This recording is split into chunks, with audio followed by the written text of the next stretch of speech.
100 দিনের কাজের আইনের মধ্যে বলা আছে যে ব্যক্তি কাজ করবে, কাজ করার 15 দিনের মধ্যে তাকে টাকা বুঝিয়ে দিতে হবে। যে অপদার্থ কেন্দ্র সরকারও আমাদের রাজ্যে যারা কাজ করেছে 100 দিনের, তাদের টাকা এখনো বুঝাচ্ছে না কেন, এর জবাবও আগামী দিনে দিতে হবে। তাই বন্ধুগণ, আইএসএফ শুধুমাত্র স্টেজে ভাষণবাজি করে না, বাস্তবে কাজ দেখায়। তাই আপনাদেরকে জানিয়ে রাখি, অলরেডি আমাদের প্রতিনিধি দল, একটা দল কেন্দ্রে দিল্লি গিয়েছে, সেখানে গ্রাম উন্নয়ন মন্ত্রীর দপ্তরে আপনারা 100 দিনের কাজ করে যে টাকা পাচ্ছেন না, যারা কাজ করেছেন তাদের টাকাটা বুঝিয়ে দেওয়ার জন্য অলরেডি মেমোরেন্ডাম সেখানে সাবমিট করে এসেছে। আমাদের দল চলে গিয়েছে প্রধানমন্ত্রীর দপ্তরে, সেখানে কাগজ জমা দিয়ে এসেছে অবিলম্বে আমাদের রাজ্যের যারা কাজ করেছে তাদের 100 দিনের কাজের টাকাটা বুঝিয়ে দেওয়া হোক।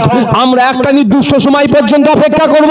যদি প্রধানমন্ত্রীর পক্ষ থেকে, গ্রাম উন্নয়ন মন্ত্রীর পক্ষ থেকে, কেন্দ্রীয় মন্ত্রীর পক্ষ থেকে যদি টাকাটা বুঝিয়ে নেওয়া দেওয়া হয়, ভাঙড়ের 100 দিনের কাজের শ্রমিকদেরকে নিয়ে, রাজ্যের 100 দিনের কাজের শ্রমিকদের